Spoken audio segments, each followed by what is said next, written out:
1,00,000 కోట్ల పైచీలకు 1,02,000 కోట్ల రూపాయలు కాంట్రాక్టర్లకు బిల్లు చెల్లించిన కాళేశ్వరం 3 ఏళ్ల కట్టడం కూలేశ్వరం అయిపోవడం జరిగింది.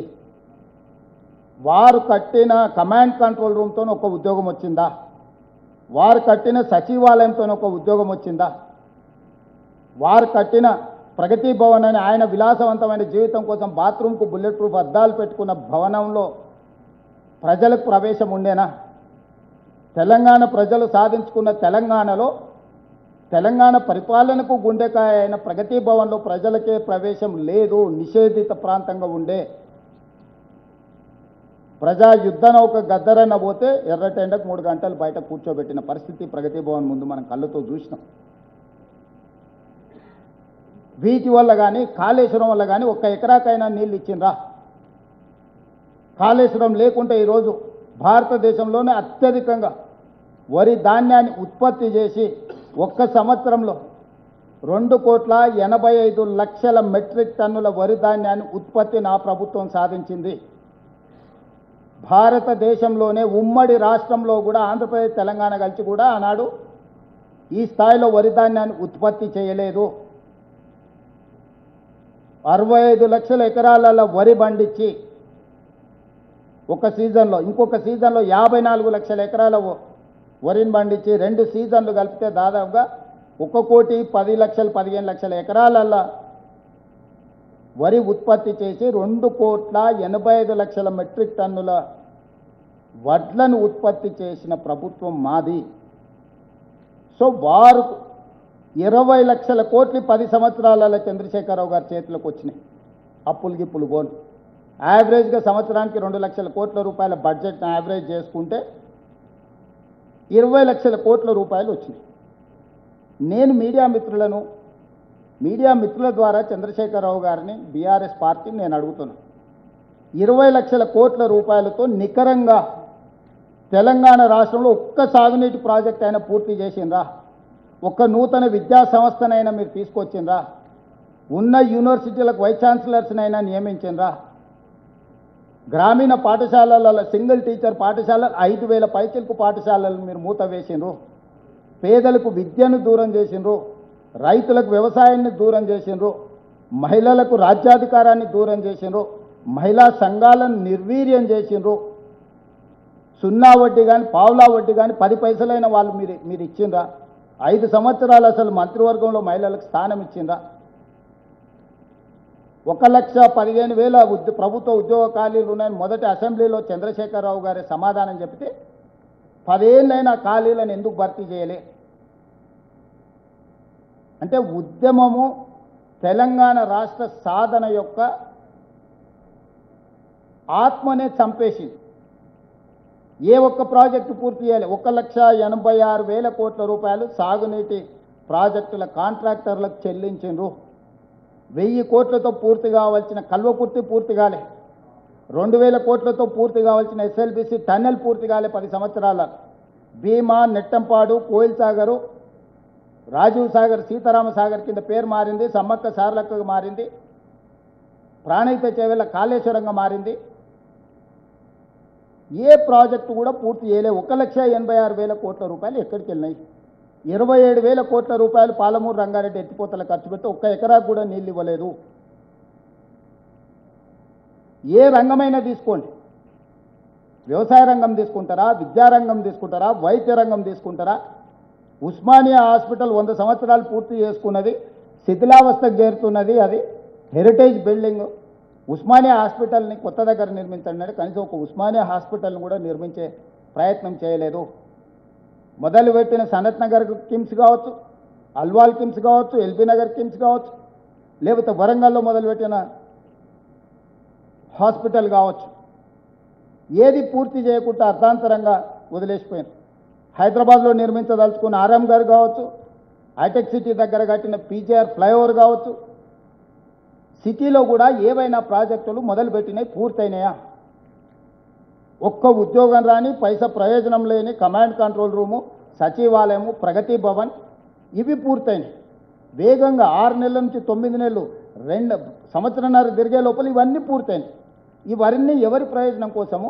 ఎవరి మీద నిఘా పెట్టడానికి? ఎవరి వాస్తు దశ దిశ అంటారు. ఆయన దశనే చక్కా లేకపోతే దిశ మారుస్తే ఏమొస్తుంది? ఆయన కొడుకు జీవితంలో ఆ రేఖనే లేదు.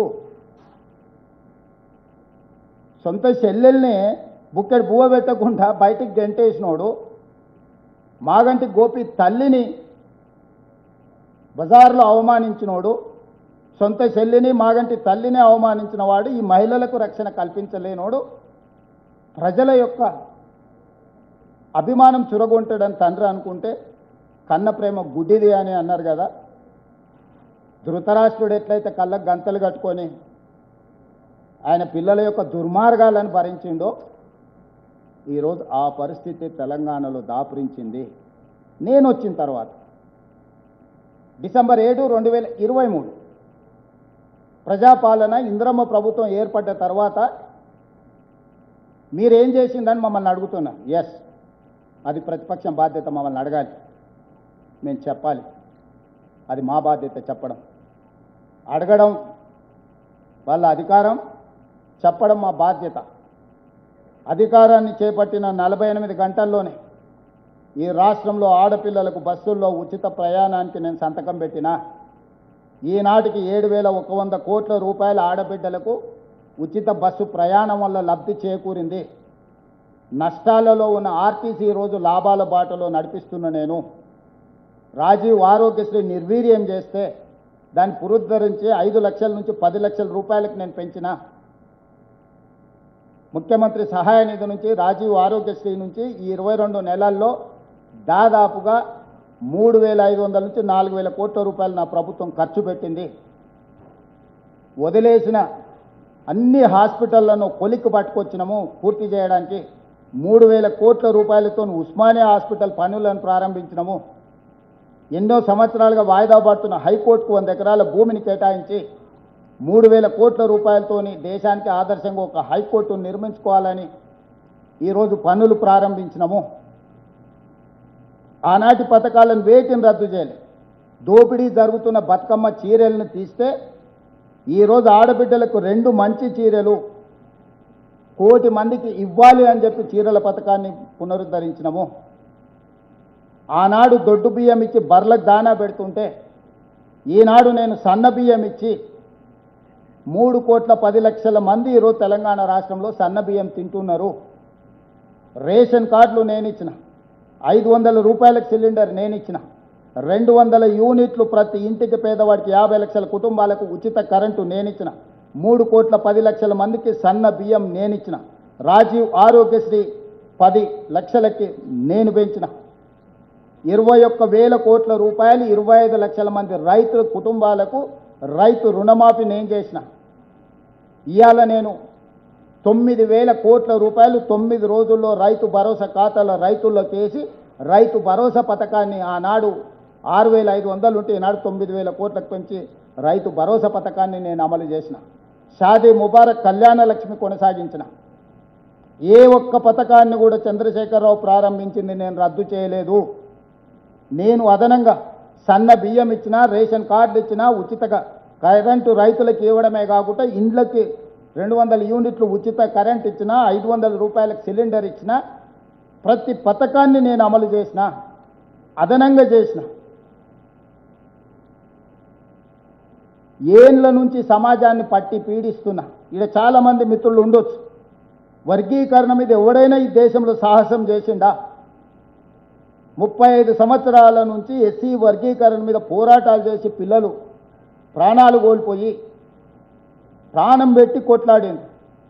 వర్గీకరణ సమస్యకు శాశ్వత పరిష్కారం చూపించి వర్గీకరణనే మొట్టమొదటి దేశంలో అమలు చేసిన రాష్ట్రంగా నేను మొదటి స్థానంలో నిలబడ్డా.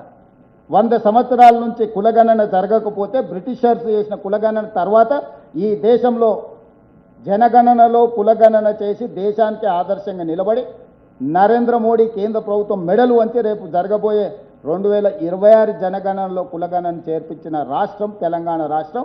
నేను పకడ్బందీగా కులగణన చేసి సోషల్ జస్టిస్ చేసిన. February 4 every year social justice day కింద సెలబ్రేట్ చేయడానికి నేను జీవో ఇచ్చిన. 10 సంవత్సరాలు తెలంగాణ రాష్ట్రానికి రాష్ట్ర గీతమే లేదు. తెలంగాణ రాష్ట్రానికి రాష్ట్ర గీతాన్ని అందించిన తెలంగాణ ప్రజలకు తెలంగాణ తల్లిని పేద ప్రజల యొక్క ఆత్మగౌరవమైన తెలంగాణ తల్లిని తెలంగాణ ప్రజలకు అందుబాటులోకి తీసుకొచ్చిన ఎడ్యుకేషనల్ ఇన్స్టిట్యూట్స్, స్కిల్స్ యూనివర్సిటీ తీసుకొచ్చిన, స్పోర్ట్స్ యూనివర్సిటీ తీసుకొచ్చిన, young India integrated residential schools తీసుకొచ్చిన, 100 నియోజకవర్గాలలో 100 యంగ్ ఇండియా ఇంటిగ్రేటెడ్ స్కూల్స్, 25 ఎకరాలలో ఈచ్ స్కూల్ యావరేజ్ 200 crores ఈరోజు ప్రారంభించుకున్నాం. నిరంతరం ప్రజలకు సేవలు అందించే పోలీసులకు ఒక ఆత్మగౌరవం ఉండాలని యంగ్ ఇండియా పోలీస్ స్కూల్ 50 ఎకరాలలో మంచిరేవులో సివి ఆనంద్ డీజీపీ గారు ఈరోజు బాధ్యత తీసుకున్నారు. దేశంలో ఒక ఎన్డీఏ